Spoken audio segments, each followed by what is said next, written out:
अस्सलाम वालेकुम दोस्तों, आज 14 अप्रैल सन 2024 और दिन एतवार का है।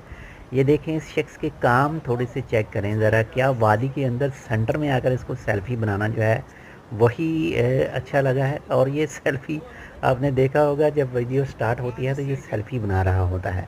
ओमान के महकमा मौसमियात के मुताबिक कहा गया था ओमान के मुख्तलिफ गवर्नरेट में जो है वो बारिश होगी। तो आज जो है वो ओमान के मुख्तलिफ गवर्नरेट के मुख्तलिफ इलाकों में बारिश हुई, और इसी वजह से जो है ओमान के मुख्तलिफ महकमे जो है आवाम को वार्निंग देते हैं कि वादी वगैरह क्रॉस करने की कोशिश ना करें, वादियों में एंट्री ना करें, जहाँ पर पानी जमा होने का ख़तरा हो वहाँ से दूर रहें।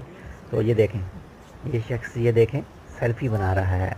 तो आप इसको क्या नाम देंगे, आप क्या इसको कहेंगे? बाकी इंशाल्लाह अपना भी ख्याल रखिएगा, आपके साथ जो टैच है उनका लाजमी ख्याल रखिएगा। अल्लाह हाफ़िज़।